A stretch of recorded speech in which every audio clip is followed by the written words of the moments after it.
Hello again, Valdestott here with the missus who is actually in the background making dinner. Hello. Yeah, long time for Mrs. Valdestott. She's been working hard at the liquor store, right? And buying liquor. Yeah, and buying liquor too. Yeah, exactly. So, anyway, breaking news for anyone that still cares about Doordash. Again, I'm not doing the Doordash anymore. I haven't worked for them for over 100 days. If you saw the little story I put down on the community tab about that screenshot, we haven't seen you in the last 100 days. So, anyway, enough of that. Doordash is hiring employees, not contractors, for a 15-minute delivery service.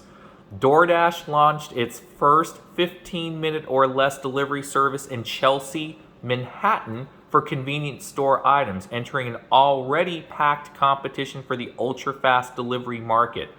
DoorDash officially entered the chaotic war to capture the market for 15-minute deliveries today and opened a new chapter in its history by hiring full-time employees, not gig workers, to run the operation. DoorDash, which opened its first ultra-fast delivery hub for convenience items in Chelsea today, is emulating companies like Gorillas, Joker, and Byk, or by K, I guess, which already offer Manhattan-based 15-minute or less delivery using employees rather than gig workers. The move to the employee model for this service has become standard because delivery in such a short time span requires that workers always be available, instead of opting for specific times to work in the more traditional gig model. If DoorDash wants to compete in the ultra-fast market, the gig worker model it relies on for regular deliveries is just not going to cut it. In this system, DoorDash employees will also stock and manage the local delivery facility called a Dash Mart. Dash Marts are DoorDash owned and operated convenience stores that were first created in August 2020. While ultra-fast delivery is far more normal in major cities in Southeast Asia and Europe, Manhattan and the other 4 boroughs have become the experimental launch site for DoorDash and other delivery companies to see if people are willing to pay for speedier delivery. DoorDash plans to eventually expand from its one hub in Chelsea to several across the city and then into other cities. Instacart also plans to launch a similar service with an employee model next year, according to a leaked report obtained by The Information. For regular gig workers, ever-increasing delivery time pressure has become a source of danger, causing accidents and injuries.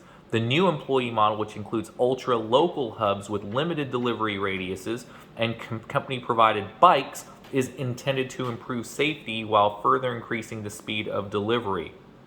Apparently, consumers are needy people who see 35 to 45-minute deliveries as slow. Yeah, consumers needy? No! Consumer expectations around convenience have really evolved. It tends to evolve only in one direction. People want more and more convenience over time, said DoorDash VP of Public Policy Max Rettig. So this protocol reporter asked whether DoorDash has contemplated the more philosophical, existential question about whether there's a thing as too fast delivery, or if there's an upper limit where perhaps the customer expectation just isn't reasonable. Customer reasonable? Okay. Somewhere there is a limit here. You're not going to be able to get something before you order it. Maybe that's the upper bound, Rettig replied. He dismissed questions about whether it made sense to enter an already brutally competitive market. We've always been operating in a competitive environment, and we've often done so as the late entrant or the underdog. None of that is unfamiliar to us. We think we have some real strengths, he said, rattling off a list including the company's core business profits and its quote-unquote willingness to listen to customers and merchants. Gig worker activists and union organizers might disagree with Rettig's characterization of the company. DoorDash will supply and pay for delivery equipment and e-bikes from Zumo, an e-bike subscription service from Australia that offers bikes for rent to gig workers. The company will have extra bikes on hand in case of flat tires, and Zumo will perform regular maintenance on the bikes. DoorDash said it would be capping the upper speed of the e-bikes to 20 miles per hour. E-bikes are legal in New York City as long as their top speed does not exceed 25 miles per hour. And during his conversation with Protocol, Reddick said that full-time workers will have access to traditional workers' compensation for injuries and benefits like health insurance, and part-time workers will be able to access the same occupational accident insurance provided to gig workers. The company is also exploring different ways to offer the same 15-minute delivery for local bodegas, though Reddick said the company does not yet know whether those deliveries would be handled by traditional gig workers or the new employees.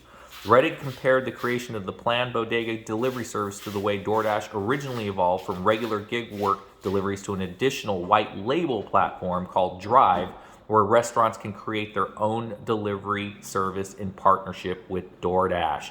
This story was from Protocol and was written by Anna Kramer, who is a reporter at Protocol, giving credit where credit is due. So, people, to those that care, would the current workforce transition to an employee model? And I already know the answer to that. It would be a hell no, because you would have to not only put up with DoorDash's BS demands and only be paid an hourly wage, but at least you would get some benefits. It apparently seems like health insurance and some other benefits. But yeah, this is the way it seems like it will be going in the future. Not just the gig app independent contractor model, but an employee model for specific things like rapid convenience stores for 15-minute or less deliveries. Is this something you all want to do or not? Leave a comment below. And again, I'm not covering DoorDash, Grubhub, Uber Eats anymore. I'm covering news stories that can affect actual people, not just the targeted independent contractors, but news for this channel that some people may find informative. So thank you all for listening. And Hun, anything to add to that? Would you be a DoorDash employee with the way that DoorDash treats gig app independent contractors at the moment? I'm not a DoorDasher at the moment, so why would I go to be an employee? I'm just saying, if you still did DoorDash, would you be an employee over a gig contractor? No, but some people have different, I don't know. Okay. Not me. All right, so she says no. Thanks for listening and have a great night.